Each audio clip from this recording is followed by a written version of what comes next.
You're listening to Jonesy's Jukebox on KLOS. That was Jay Ferguson, Thunder Island. And before that, Utopia, Love is the Answer. Are you going to perform that tonight, Todd? Maybe. I don't like to... Big surprise. I like to surprise people, but it's not a surprise, really, because we've been playing the same set the whole tour. Yeah. So, yeah, that is part of the show. That's Todd Rundgren, if you just tuned in. That's his lovely voice. I'm a fan of Tame Impala. You mixed one of their songs, right? Yeah, I mixed Elephant for them. That was terrific fun. I've never actually spoken to or met anyone in the band. Yeah. But I Did they come to you? I expect to, actually. We're doing a series of events throughout the summer. I turned 70, and when I turned 50, had just finished building our house on Kauai. And I said, let's do something crazy. We had a big open lot where we were going to build something else. And so I said, let's just invite anybody who can make it to Kauai, for the birthday. Come out for a week, and we'll just, party like it's 1999. Yeah. Except it was 2008. Yeah. And everyone had such a good time, that since then we've been doing sort of fan events of various kinds. But now that I'm turning 70, we're going to do essentially 4 events because it's so hard to get everyone in the same place. So we have what's called Todd Stock happening in Virginia. That's in about 2 weeks, a little bit more than 2 weeks. And then we'll do one for the European fans. That'll be Todd Scott. That's in Scotland. That'll be in July. That'll be like mid-July. And then later in the year, we'll do a Todd Stock West, which will be in California. And then right after that, we're going to do Toddaroo. We're going to Australia and do an event down there.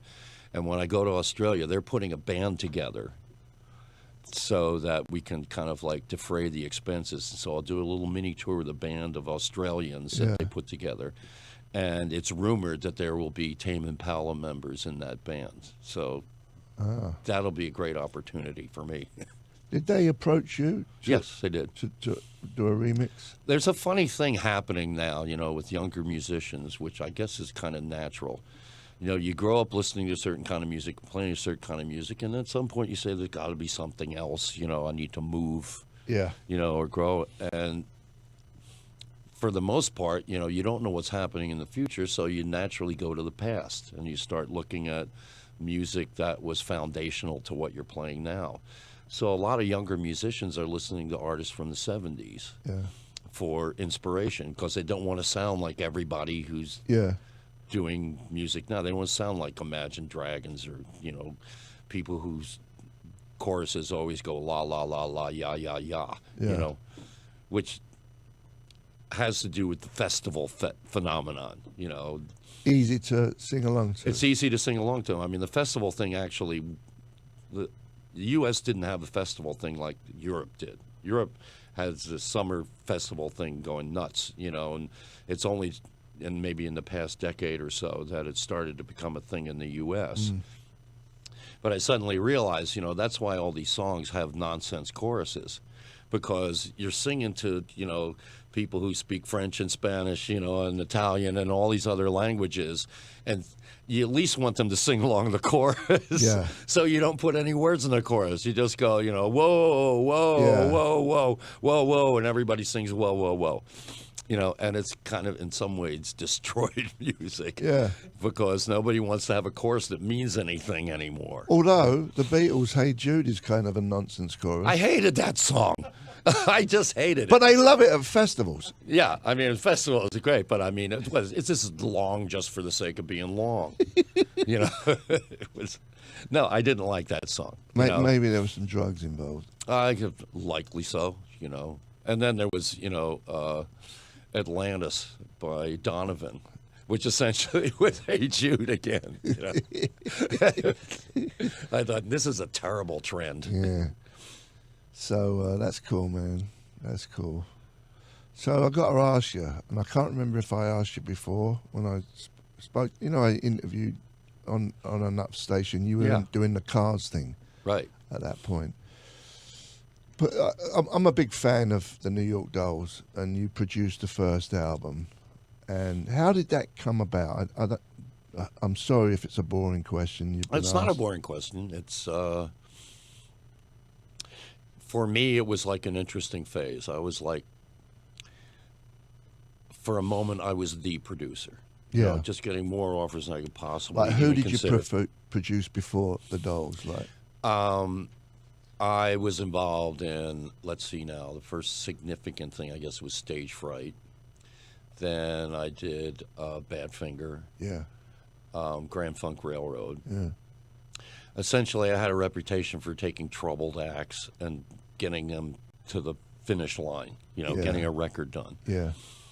And you definitely picked the right band then, the New York Dolls. Well, there was a funny scene going on in New York at the time. You know, suddenly New York got self-conscious about not being a music center. I mean, there was London, there was the West Coast, but New York wasn't really producing music that interested the rest of the world. And then suddenly all these kind of non-bands started to form, you know, people who could barely play their instruments and stuff. Yeah.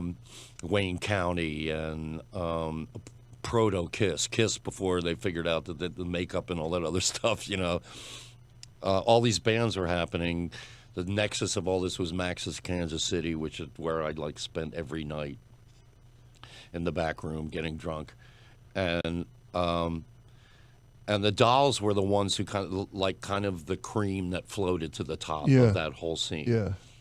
And I knew I was leaving New York City. At that point, I had gotten fed up with the city, and I wanted to move to the country. I got a house and everything, and I knew I was going to leave. And I thought, I need to do something, you know, some sort of send-off project because I'm leaving New York City.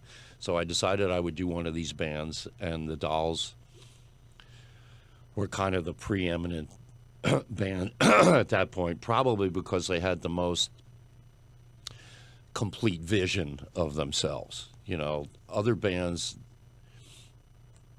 you know, they were usually centered around one personality, one guy in the band, you know, who would kind of move things along. And it would always be a mishmash of people of various playing levels, and the songwriting was never very good, you know, but there was a lot of it happening. It was happening all over the place. And so I decided, you know, I think the Dolls is probably the best representative of what's going on here. And so I didn't actually approach anyone. They did approach me, but I made it known that I was interested. Yeah. And did they have a deal at the time with Mercury? Yes, they did have. I wouldn't have considered it. They didn't have a deal. I wasn't, you know, that was the Meatloaf record was the only time where I wound up kind of underwriting a record, and that wasn't intended either. You know, that was just because Meatloaf quit his label the day before we started recording. But the Dolls, they were, you know, it was a funny kind of thing, you know, because the project itself was so almost about everything but the music.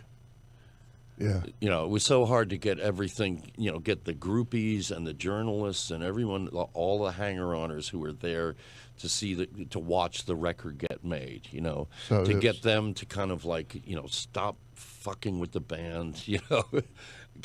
We got a 7-second delay here? Oh, good. Yeah. And, you know, stop messing with the band, you know. All you guys, all right, have you got all the drugs in you need? Can we try and do a take now? So would you do this at night or in the daytime? No, it would pretty much always be at night. It was in the brand new record plant. Yeah. For the most part. It wasn't not brand new. I had done the project in there before, but relatively new record plant, the big room where Jimi Hendrix recorded. So how long did it take you to get all the tracks done? Was that what? It wasn't a terrifically long time. Yeah. Like I said, there wasn't. In the end, there wouldn't be a lot to choose from. Yeah.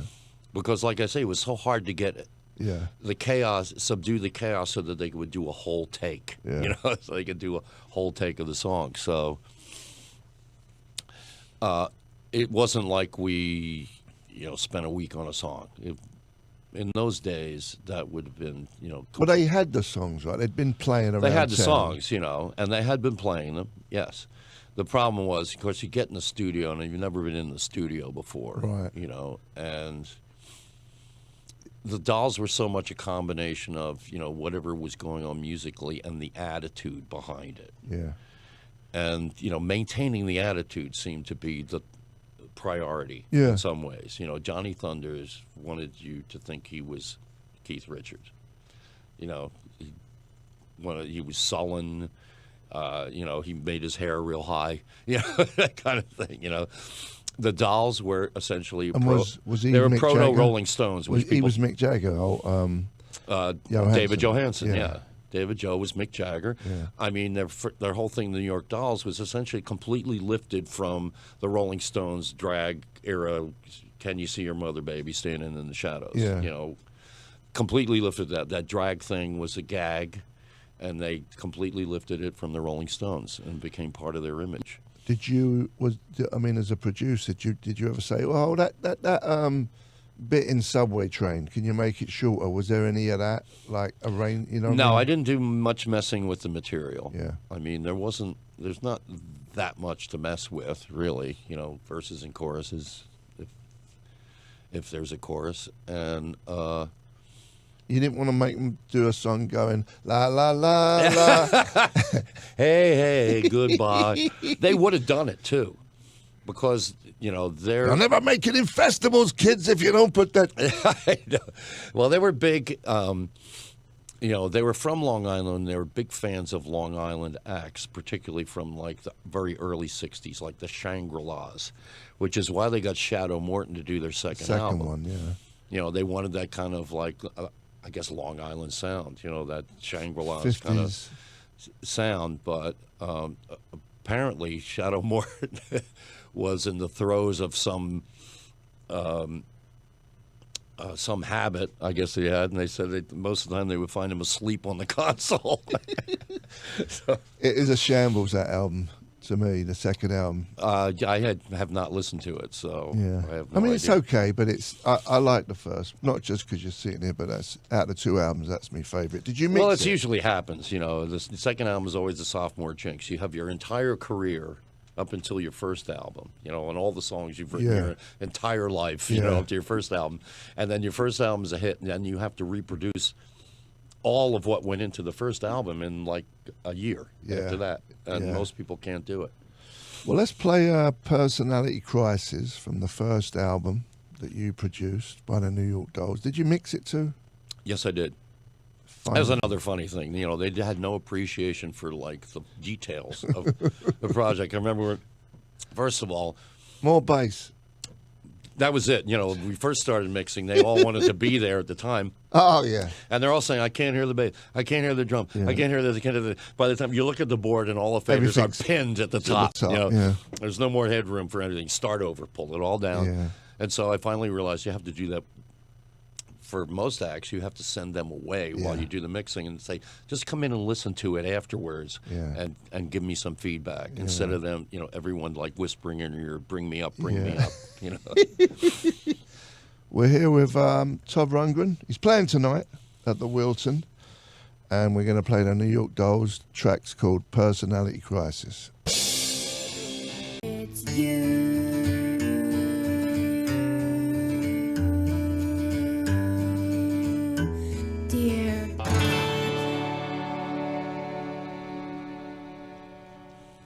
You're listening to Jonesy's Jukebox on KLOS with my guest Todd Rundgren. That was XTC, Dear God. Skylarking is the album. And then before that we had Utopia, Feet Don't Fail Me Now. That's funny. Thingy has a song called Feet Don't Fail Me Now. Who does? Queens of the Stone Age. Ha! On their, Well, we wrote it first then. on their new album. On their new one, okay. It just came out. Same title. I don't know if there's any. It's an old like Step and Fetch It thing. It's kind of a little slightly racist actually, and it's really thing. It's like they would always depict, like in the movies in the 30s, they would have black characters who would always be scared of ghosts. Yeah. They'd always have a black character to like bug his eyes out. Yeah. And say like, is there a ghost in here? Yeah. And then they, feet don't fail me now. Yeah, yeah. yeah. Run away, something like that. So that was like, certainly, I'm sure this Queens of Stone Age and certainly Utopia never meant it to be that sort of context. But it's a funny kind of way to address your own body. Yeah. Yeah. But they're two different songs, though, right? Oh, I hope so. Yeah. They're not. Well, someone's getting a phone call if they're not. So we're here with Todd Rundgren and the XTC song, which you produced too. Yes. The album Skylarking, and you were going to tell us a story, and I totally forgot what it was now. Oh, well, first of all, we were talking about how the unusual trajectory of Dear God and the entire album. Yeah, which was not meant to be. You didn't want it on the record. I wanted it on the record. Oh. No, it was part of my original. XTC was in a kind of a strange place at the time. They'd been releasing records, and as much as fans like me and everyone else who was an XTC fan, appreciated the fact that they were, all of the things about XTC that we liked, the clever lyrics, the interesting melodic things and rhythms and that sort of thing. It's very smart pop music. But the problem was the producers were losing control of the process, and subsequently the records were starting to sell less and less. It didn't have anything to do necessarily with the inherent quality of the music or anything like that. But me as a producer, I noticed things perhaps that other people don't notice. Mm-hmm. And the problem with XTC was that when Andy got stage fright, debilitating stage fright, and they stopped touring, their entire musical life took place in the studio. And so, in one sense, they never wanted records to be finished because that meant that the music stopped after that.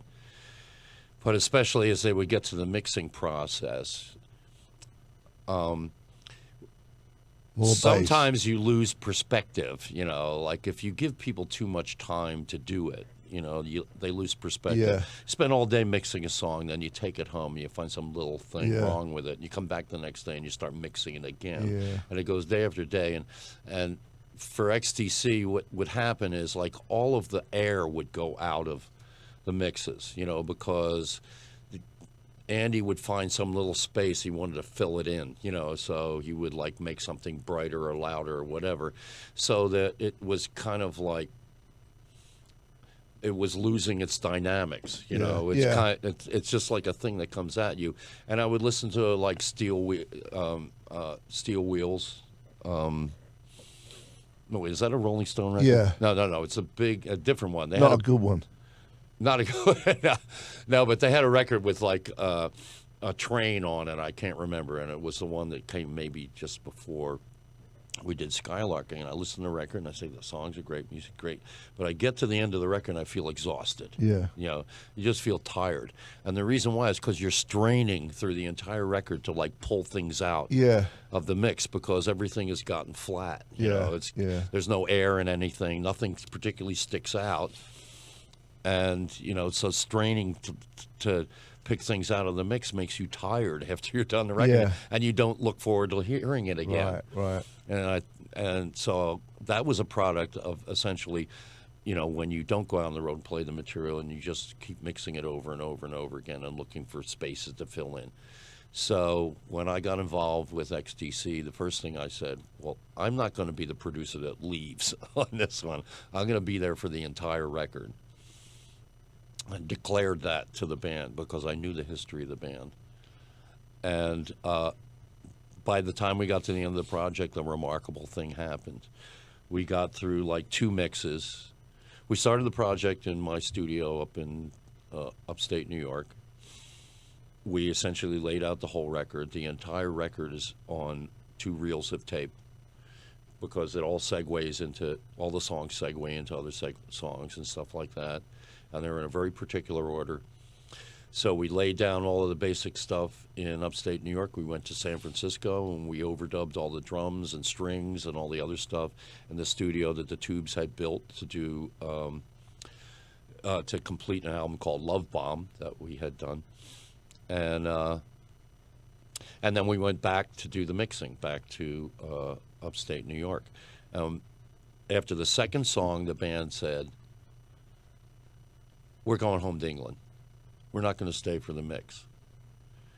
And I didn't know how to interpret that, but essentially it had meant that Andy had given up on the record, that he just thought this was a waste of time. So that was a good thing. It was a good thing for me because then I mixed the record without, in a normal amount of time, Instead of it taking months and months to mix the record was done maybe in a week or so. And sent it back to England. And then Andy was just so bothered by the fact that I didn't let him take over the process that he trashed the album to anyone who would listen, even before the record came out. He says the worst record we ever made. And then and then Andy got paranoid about Dear God because he thought people would be protesting on his lawn. Right. And the A&R guy at Virgin, who actually connected me to them, said he didn't like the sound of children's voices on the record. So between them, they took Dear God off the album. And it became the B-side of Grass, the first single that they released. Yeah. And ironically enough, everybody flipped the single and went with the B-side, Dear God, and they had to scramble and put it back on the album again. So wild. It was, it Were they was good players? a weird rate. Amazing players. Yeah. I mean, Dave Gregory, the guitar player, is just a remarkable musician. He did the string arrangements for some of the songs, not all of the songs, but he did, for instance, a song called 1,000 Umbrellas, and it was just an amazing feat to the point that people now ask me if I would do arrangements for them thinking I did it. Yeah. you should just say, yeah, sure. Sure, I can do that. Yeah. Andy, get over here. But so he was he could read music and all that. Dave certainly could. Yeah. Dave was from a strictly musicianship standpoint. Dave was the most sophisticated musician in the band, and amazingly, before that record, he had never sung on a record before. And he has this amazing kind of breathy, airy, perfectly in tune voice that, you can listen to, song after song, but he only does occasional little things in the record, hoping at some point he, decides to do something where he expresses that perhaps a little more. We're here with Todd Rundgren, and he's playing tonight at the Wilton. Goes on at 7. 7 or thereabouts. Around there. Let's play some Tubes. TV is King. Co-written by Todd Rundgren.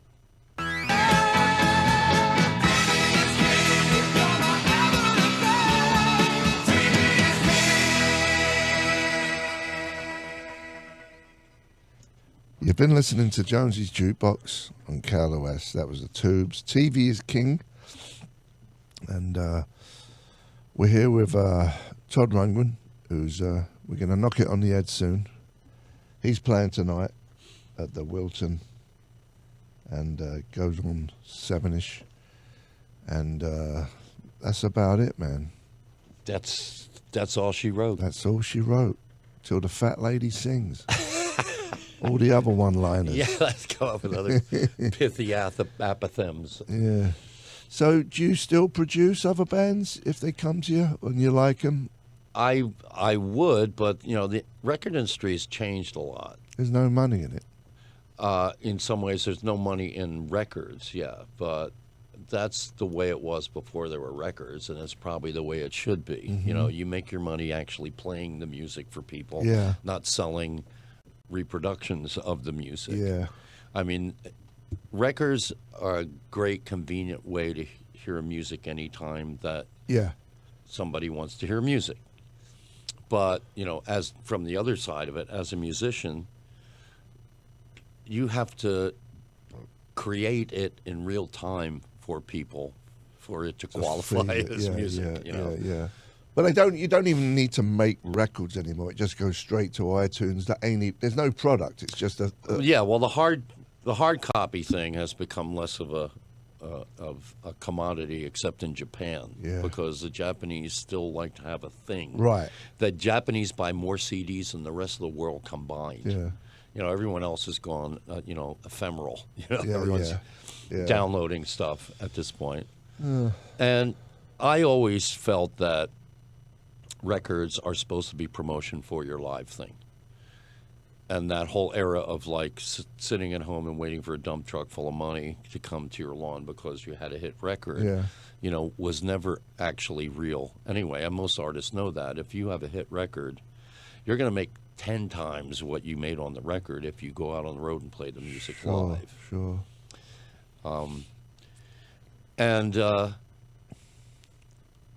The fact that, I think it's a good thing that anybody now can make a record if they want to. Yeah. You just go out, get yourself a laptop, Yeah. And some software, go in your bedroom and make your record. And I think that's a great thing. Promoting it, that's a whole other thing, But having the freedom to do that, having the cost of making a record or making recorded music come down so radically so that almost anyone can afford to do it, that's a good thing. Cool. Well, thanks for coming by, Todd. Thanks for having me. It was an interesting conversation. What you got over there, Mr. Shovel? This portion of Jonesy's Jukebox brought to you by Pechanga Resort and Casino. We have a pair of tickets. KLOS and Jonesy's Jukebox welcomes Stray Cats to the Pacific Amphitheater August 16th and 17th. Tickets on sale for both shows. We have a pair right now for the August 16th show. For caller number 10 at 800-955-KLOS, furnished by the Pacific Amphitheater.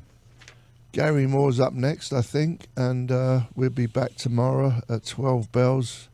Have a good rest of your day. See you later. Thank you so much, Steve.